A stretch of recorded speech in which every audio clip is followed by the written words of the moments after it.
Hi everyone, my name is Hannah and I am a nutrition educator with Cornell Cooperative Extension of Jefferson County. Today I'm going to be showing you a fantastic one-pot meal. Cheesy, beefy tomato macaroni. All of the good stuff in there. So this is a fantastic dish. It's got a whole grain pasta, so that's going to give you a lot of good fiber and keep you nice and full. In this one I am using ground beef, but I've also done it with ground turkey and it's turned out excellently. I will also be adding in some lentils. So it'll be about 50% ground beef, 50% lentils. This gives it a little bit extra fiber, a little more nutrients, and really just bulks up the meal a little bit.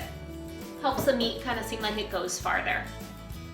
I will also be adding in some additional vegetables, so I will be adding some spinach, but if you have like green bell peppers or kale, peas, it's really customizable. You can use whatever vegetables you have in your crisper drawer or in your freezer.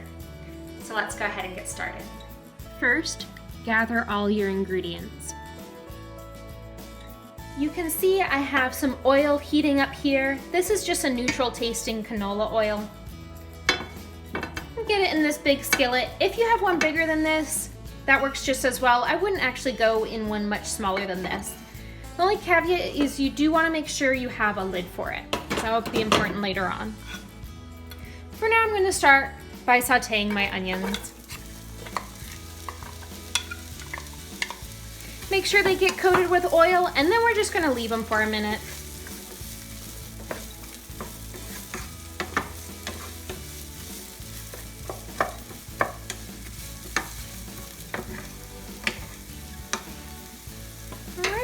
While these are browning, we're going to go ahead and work on our all-purpose seasoning mix that we will be including in this dish. So we will be making the Eat Smart seasoning mix to go in our macaroni. We are actually making a little bit more than we will actually need for this dish, which is great. We'll be able to store the rest for use in any other dishes. So the base is going to be powdered dry milk. This helps it kind of thicken up, gives it a little bit more of a creamy flavor once you mix it together in the dish. So I've got 2 cups of dried milk here. You could also scale this down half the recipe if you did not want to use it for other things. I'm going to move into 1 tablespoon of garlic powder. Get my tablespoons too big for this jar. Alright, and we just want a little bit extra. That's okay. I like it a little bit garlicky. Okay. And then I'm going to use 2 tablespoons of dried parsley flakes. Same deal. 1, 2. If you don't have dried parsley flakes and you only have fresh parsley, I would recommend not adding it directly to here, but chopping up your fresh parsley and adding it directly to the dish. That way this can be saved in your pantry and you don't have to worry about any of the components going moldy as fresh parsley might do. Do a 1/4 cup of onion powder. Minced dried onions would also work really well here. There we go. And then some black pepper. So I'm going for about 1 1/4 teaspoons black pepper. So I might be grinding for a couple minutes.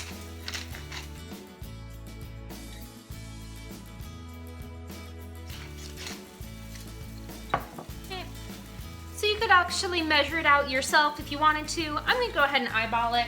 I like black pepper, so I'm not too worried about there being too much. Let's go ahead and mix it well together.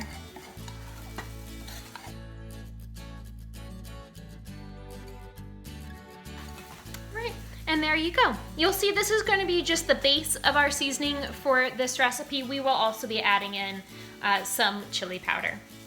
Let's go check on our onions. Our onions are looking nice and bronzed. These are really going to have a nice, deep, rich flavor to them. So I'm going to go ahead and add in our ground beef. Here's our ground beef. Go ahead and add it in and start breaking it up. So as I mentioned before, you could use other types of meat. I am particularly fond of using ground turkey for this recipe. It's a little bit of a leaner meat. I decided to do beef this time. When you're purchasing your ground meats, you want to try to look for leaner versions if possible. So these might be ones that say 90% lean, 10% fat, or anything above that. Sometimes they have 93% lean. That just helps us reduce our saturated fat intake, which is always a good goal. I'll show you some tips though for how you can remove the fat when you don't have an especially lean ground beef product. And we just need to brown this first. Our beef is looking browned, so now I'm going to show you how you can reduce the saturated fat in it. You've probably been able to see all this kind of liquid floating around. Some of that's going to be the melted fat. So we're just going to want to try to remove as much of it as possible. Turn off the heat for a moment.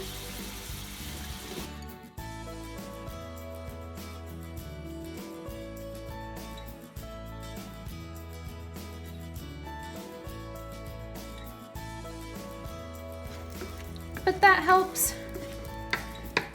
And then kind of to get these last little bits that I can't quite scoop up with this, I'm actually just going to grab a paper towel.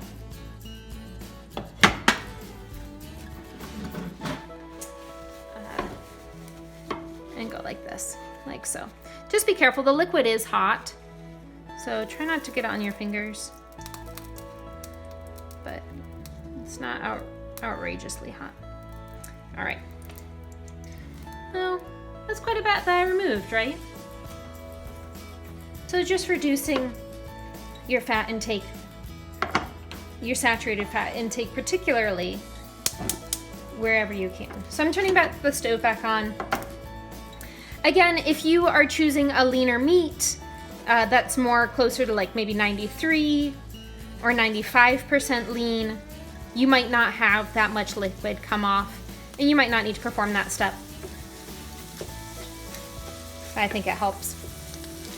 All right, now move on to adding the rest of our ingredients. I'm gonna start with my 2 cups of water. And add in my tomatoes. Using 28 ounces here. However, if you have a smaller can, you could just increase your water by the difference.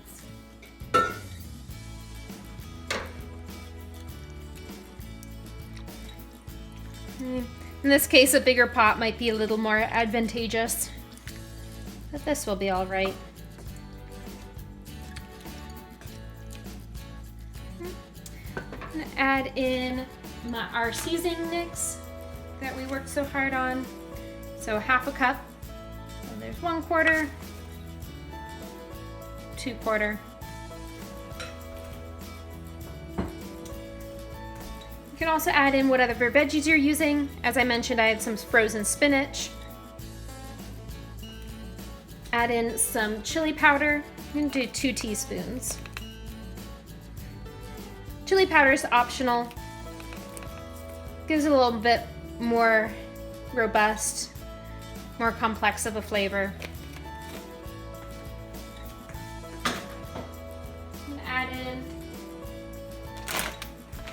I'm gonna add in 1 cup of our whole wheat pasta. You don't have to use penne, this shape. You could use whatever you have on hand. This can be a great way to get kids involved. There's about 1 cup. Is to take them to the store and have them pick out what shapes they like. That can be really fun. And I'm also gonna add in 1 cup of my lentils at this time.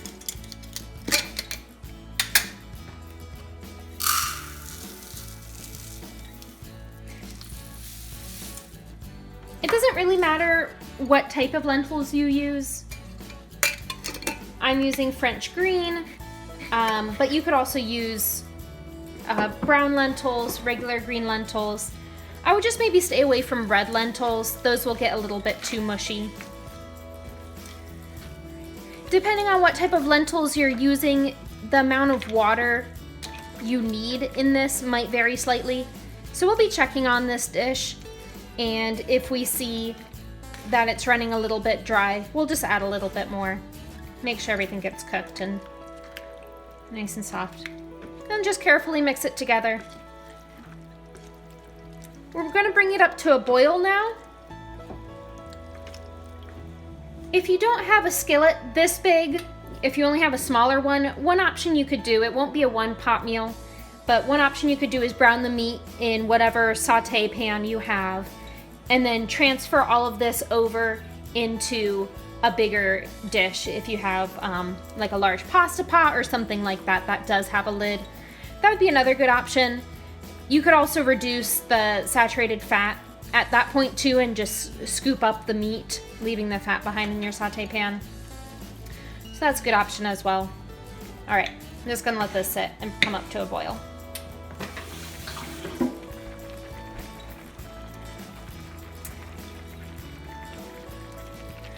Okay, I'm gonna call this boiling. I'm seeing a few little bubbles up in the middle there. I'm gonna say this is good. All right, so we'll reduce it down to low, so it'll come to a simmer. We'll cover, and we'll set a timer for 20 minutes. One other thing I wanted to mention, when you are looking for your diced tomatoes, or really any other canned ingredients, if you put canned green beans or anything in there, you wanna look for it to say no salt added or low sodium. If it doesn't have a tag on the front there, you can also look at the nutrition facts label where it says sodium, and you want it to be 5% or less for it to be a low source of sodium. Especially for something like the tomatoes, and canned vegetables, we don't really need the sodium in them. We are bringing enough other flavors and things like that. So looking for the low sodium option so you can reduce it where you can. If you can't find low sodium options of your canned goods, you can rinse them in a colander before using them, and that will help remove a lot of the sodium as well. Great, so we'll check back in about 20 minutes. It's been about 15 minutes. Go ahead and check on this. It's looking pretty good. I can see my noodles are already starting to get kind of soft. I am gonna add a little bit more water right now, just because it seems like there is still some, but it seems like it's getting a little bit dry, and since I'm still expecting there to be about 15 more minutes of cooking, I'm just gonna add a little bit more. Not much, just a little bit to make sure that the noodles and the lentils have all the liquid they need to really plump up and get soft. All right, so I'm gonna leave it covered for the next 5 minutes. We'll come back in and check. It's 5 minutes later. This has been going for about 20 minutes. I'm gonna go ahead and try a bite of the lentils. The lentils usually take longer to cook than the noodles, so if the lentils are done, I'm gonna know that the pasta is done as well. Yep, those are nice and soft. So I'm just gonna finish up this dish by sprinkling a half cup of low-fat cheddar cheese on top. You could use whatever cheese you like. I like using the extra sharp cheddar, but whatever you and your family like. A Colby or a pepper jack would be really delicious if you like things a little more heat to them. All right, just gonna let it cover for maybe about 30 seconds to a minute to let the cheese all melt, and then we're gonna be done. There we go, so cheese is all nice and melty. Still pretty liquidy, which I love.